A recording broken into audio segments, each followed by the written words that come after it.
जो भाव रोडमैप प्रस्तुत करते आगामी 30-35 वर्ष शासन करेंगे से ये प्रस्तुति आरंभ हो यार प्रभाव केमी देखते आप ये प्रश्नटा सीना आप शासक दल बंधु मान पचारे नेता बारंबार आसवा द्वारा कि प्रभाव पड़ो केते माने परिमाण रे दल प्रभावित हम उपकृत हम सी कहे किंतु मु कहबी से माने बारंबार आसतु प्रधानमंत्री आम स्वागत करूँ जदि बारंबार आसी ओडिशार समस्या विषय अवगत हो समाधान पाई सहायता देवे ताले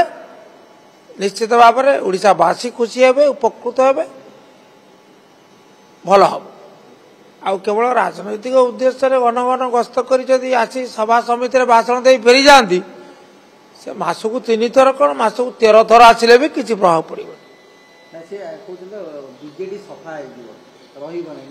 बीजेडी कौन तांको आशीर्वाद जो जन्म होता अभिशाप सफा हो जाता ओडिशावासी आशीर्वाद बीजेडी जन्म होता एवं राजनीति उत्थान पतन अच्छे बर्तमान पतन सामना पराजयर सामना कर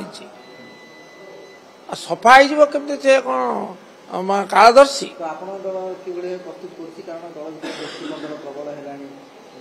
कौ दल गोष्ठी कन्दल ना आप जयनारायण मिश्र वक्तव्य शुणिले कौटी प्रकाशित कौटी अप्रकाशित कांग्रेस दल ना बीजेडी आम दल अच्छी हाँ किंतु निश्चित भाव में ये चिंतार कारण नुहे तल स्तर कौन कर्मी द्वंद्व ना नवीन बुलिया कहते जी किसी असुविधा नहीं जीवा निश्चित प्रोग्राम अच्छी जी सिद्धांत अच्छी जी तल स्तर द्वंद्व कई द्वंद्व ना गस्त विलंब कारण कहारी प्रतिक्रिया ना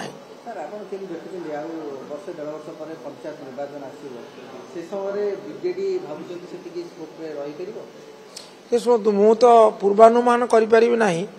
किंतु ये निश्चित गोटे आह्वान सबू दल जो पंचायत निर्वाचन एवं ठीक गोटे मास व्यवधान मोर निर्वाचन ये जोड़े निर्वाचन हूँ निश्चित भाव में बड़ आह्वान सबू दल सत्ताधारी दल चाहिए केमती तार प्रभाव बजाय रहू विरोधी दल चाहिए केमती तार प्रभाव अधिक वृद्धि पाऊ तेणु ये निश्चित माने एक आह्वान एवं तदनुजाई योजना प्रस्तुत कर दल मैंने आगू जी बीजेडी तार